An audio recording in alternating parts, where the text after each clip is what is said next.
Hey guys, welcome back. This is TechFlex here out with another video, and I'm out with another video after about a year, which is pretty long, and everybody's been asking what's up with the videos. But anyways, not to keep you further waiting, I'm just here to talk about the major, not basic, but the major tech updates this year. So keep watching. I'll see you guys later. Well, first things first, Apple released their new iPhones, the iPhone XS, the iPhone XS Max, and the iPhone XR. Now, first of all, Apple, you got to change the name of iPhone, while writing it, while typing it, it's always mentioned as iPhone X. Now, nobody definitely understood the meaning that it was iPhone 10 and not iPhone X, so Apple just cleared that thing off. Anyways, like these three new iPhones was released, but that did not catch my attention. What really caught my attention was the Apple Watch Series 4, which was actually pretty nice. I was definitely attracted to it, but not the price point. The price point got ugly. But anyways, talking about the iPhones were pretty good. But in some cases, what happened, the only major concern out here is the front camera. When it came to the front camera, the front-facing camera, it really handled the selfie job pretty well. And in some cases, it was really terrible. Because the thing with the hair and the ears, they got that part pretty good. Like, that was in focus, the rest was out of focus. But in some cases, what happens is, whoever has spectacles or really very thin frames for their spectacles, their spectacles was blurred out, which wasn't a very good point. But anyways, that did well. Besides that, ladies and gentlemen, the one and only, just one, but many copies were made of it. But anyways, the Samsung Galaxy Note 9 was released this year. It did pretty well, great battery, great specs, blah blah blah. I could actually go on and on, but the major thing which actually caught my eyes was the 512GB internal storage. 512 gigabytes of storage, man. And the better part, it gets better out here, is that it has an additional 512GB storage which you can add via a memory card, so it can support an expandable storage of 512GB, which is actually and practically the best. So just think about it, 512GB internal storage, 512GB of external storage, and boom, you have 1 TB of memory in your pocket. And I have 1 TB of such a thick memory in my computer. So just think about it, guys. 1 TB is pretty great, man. Samsung, you did well out there. But the only thing that has also caught my eye this year was that the Samsung Galaxy Note 9 bursted. A lady was once using the Samsung Galaxy Note 9. It became warm slowly, so she put it in a purse, and after a while, it burst up in flames. That has only been the case which has happened with the Samsung Galaxy Note 9. There hasn't been any more reports about it, so well and good out here. Samsung, you did well. Just shut down Bixby. Moving next, ladies and gentlemen, we have the LG V40 ThinQ. I wonder why the ThinQ. The V40 was good enough. Anyways, the standout point out here is that it has 5 cameras in total. The LG V40 ThinQ has 5 cameras in total, making it one of the first smartphones to come out with so many cameras. But as I'm talking, like there's already a few more phones which are coming out with 3 to 4 cameras, which is also good, but LG did it.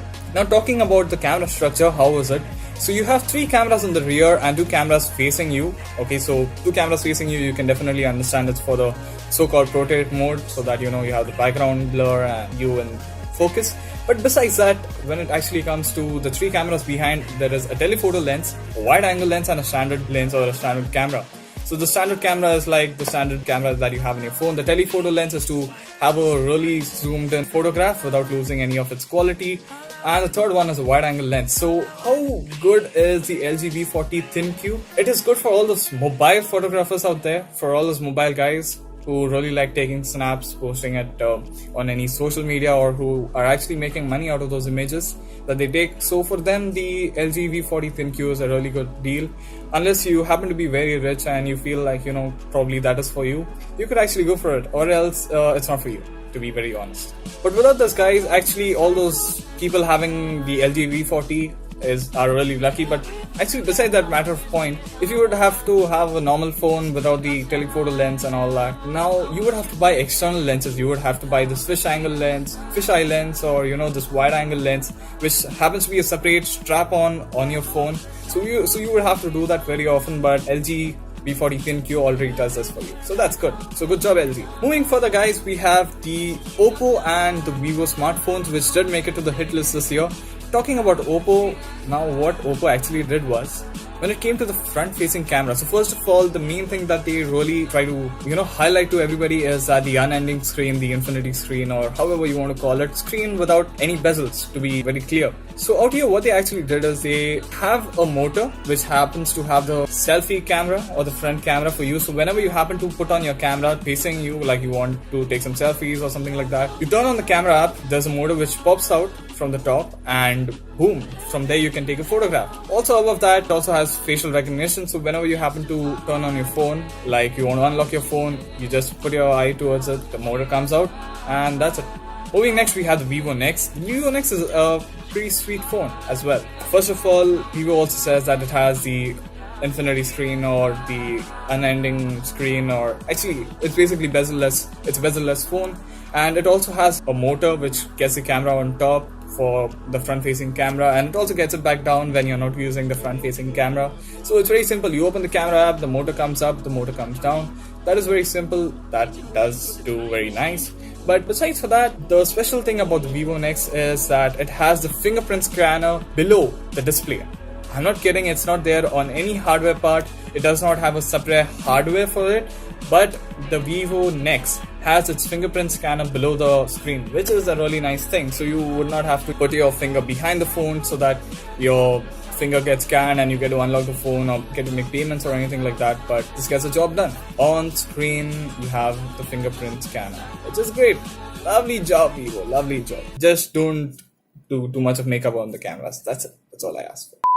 Ending up with Microsoft, guys. Microsoft had 4 new devices come out this year. Actually, 4 new devices come out this month. It was basically 3 improvement devices and 1 new device. So starting with which we have the Microsoft Surface Studio 2. We have the new product this year. So actually the other one was just an improvement product. The new product which actually came out this year, or the new device which came out this year, was a Surface headphones, Microsoft Surface headphone. You can check that out. Thirdly is the Microsoft Surface Pro 6. Come on, we've reached Surface Pro 6 in the tablets for Microsoft. And moving next, we also have the Microsoft Laptop 2, which is also good. Major improvements here and there, but it's nice.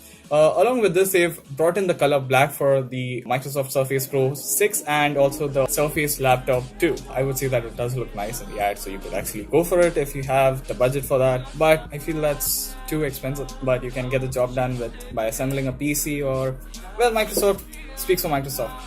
But anyways, that's all I have from my point of view. If you guys have any comments, any questions, any topics that you want us to cover, definitely comment. And that's all I would actually like to say. So thank you so much for watching this video. I'll catch you guys in the next one. It is getting pretty sweaty out here. So have a good one. Take care. And I'll try posting a video as soon as possible. I hope to do that. So take care, everybody. And don't forget to subscribe. See you guys later.